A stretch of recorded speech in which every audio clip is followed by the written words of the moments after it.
oh, she looks guilty as hell. And then I'm looking at it and I'm saying, did you really say that? Mm-hmm.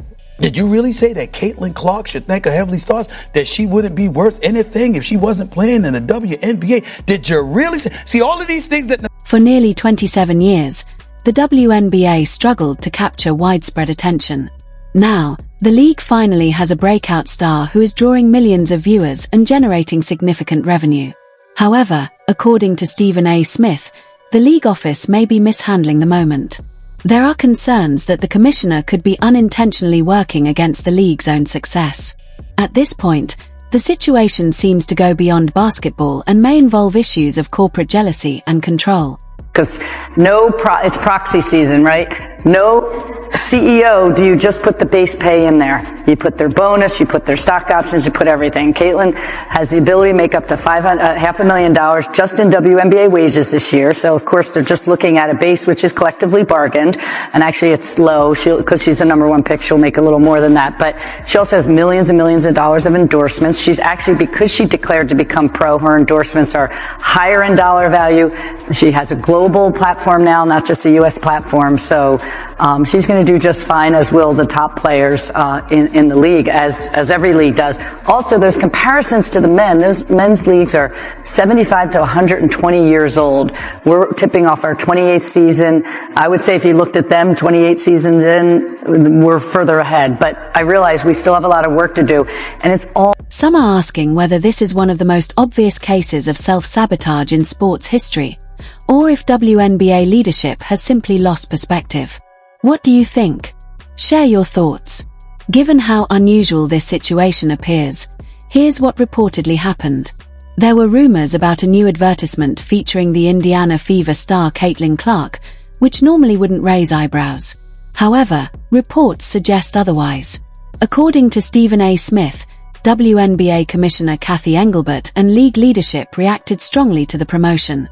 Smith described heated phone calls, closed-door meetings, and what he characterized as intense frustration coming from the league's top levels. Hey, Caitlin! Can you make it from there?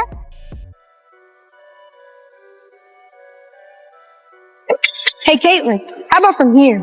Come on, guys. Yeah, she can't make it from there. No chance. Caitlin, from me to left? You got it. I'm not even gonna ask. Hey, Caitlin, from here might be impressive. Am I right? Whatever, Chad. So right here. From there! Bluter was in the commercial, Travis Scott was in the commercial, Travis Kelce was in the commercial, Jason Kelce was in the commercial, Let's break down why this commercial caused such a stir.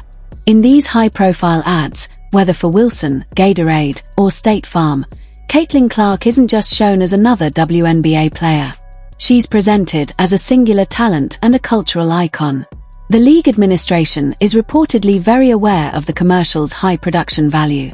In it, Clark comes across as powerful, independent, and, most strikingly, someone who seems bigger than the league itself. super hype. And they also launched the campaign from anywhere, which is just perfect for Caitlin Clark. And obviously fans have been waiting for a CC's signature shoe for years. It feels like years at this point. She is now 2 seasons into the WNBA, and we've gotten the signature logo, and we've also gotten some merch, but that signature shoe is what everybody is on the edge of their seat for. And she recently went on New Heights once again to talk about her signature shoe, and she talked about the new technology that will be... For fans, this is exciting. It makes watching basketball more engaging and thrilling. But for executives like WNBA Commissioner Cathy Engelbert, it represents a loss of control.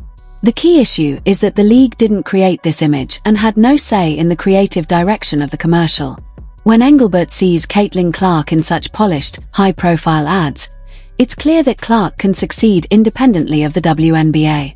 She has her own brand, her own following, and her own influence.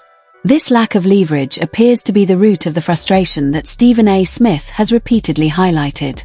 Unlike typical professional sports leagues, where players rely heavily on the league for income and exposure, Clark's rising autonomy challenges the WNBA's traditional authority. Caitlin Clark has completely upended the traditional dynamics of professional sports. It's widely known that she earns more off the court than on it, and with money comes influence, a reality that can unsettle those used to being in charge. Insiders say the timing of this particular commercial really escalated tensions. Throughout the season, the league has worked hard to promote a collective narrative, emphasizing teamwork, other players, and the league's history.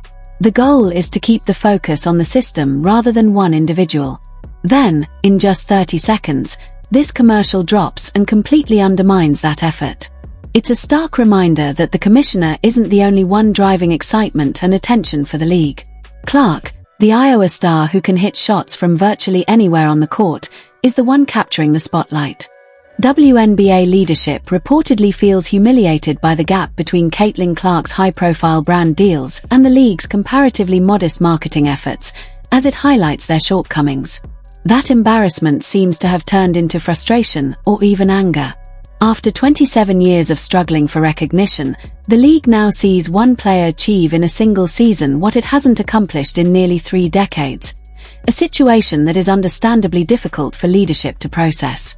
Stephen A. Smith has been vocal about this, criticizing the irony of a commissioner, supposedly an expert in business, appearing emotionally rattled because a single player is getting outsized attention. Smith suggests that this anger may be masking underlying incompetence. Every time Clark signs a major contract or stars in a widely seen commercial, it highlights what the WNBA itself has struggled to achieve for decades. From the perspective of Commissioner Cathy Engelbert, it must feel like the brands, Wilson, Gatorade, State Farm, are promoting the league more effectively than the league itself ever has, which adds to the embarrassment. The situation highlights a clash between Caitlin Clark's rising influence and WNBA Commissioner Cathy Engelbert's leadership. Clark earns more off the court than on it, creating power and visibility that unsettle the league's old guard. Stephen A. Smith argues that the commissioner's resentment, rather than strategic adaptation, is fueling internal tension, silent treatment of Clark's achievements, and even a lack of player protection on the court. The league's outdated marketing and slow response contrast sharply with Clark's fast-moving, high-profile brand deals, exposing jealousy at the executive level and highlighting a failure to leverage her popularity for the league's benefit. The situation highlights a clash between Caitlin Clark's rising influence and WNBA Commissioner Cathy Engelbert's leadership. Clark earns more off the court than on it, creating power and visibility that unsettle the league's old guard. Stephen A. Smith argues that the commissioner's resentment, rather than strategic adaptation, is fueling internal tension, silent treatment of Clark's achievements, and even a lack of player protection on the court. The league's outdated marketing and slow response contrast sharply with Clark's fast-moving, high-profile brand deals, exposing jealousy at the executive level and highlighting a failure to leverage her popularity for the league's benefit.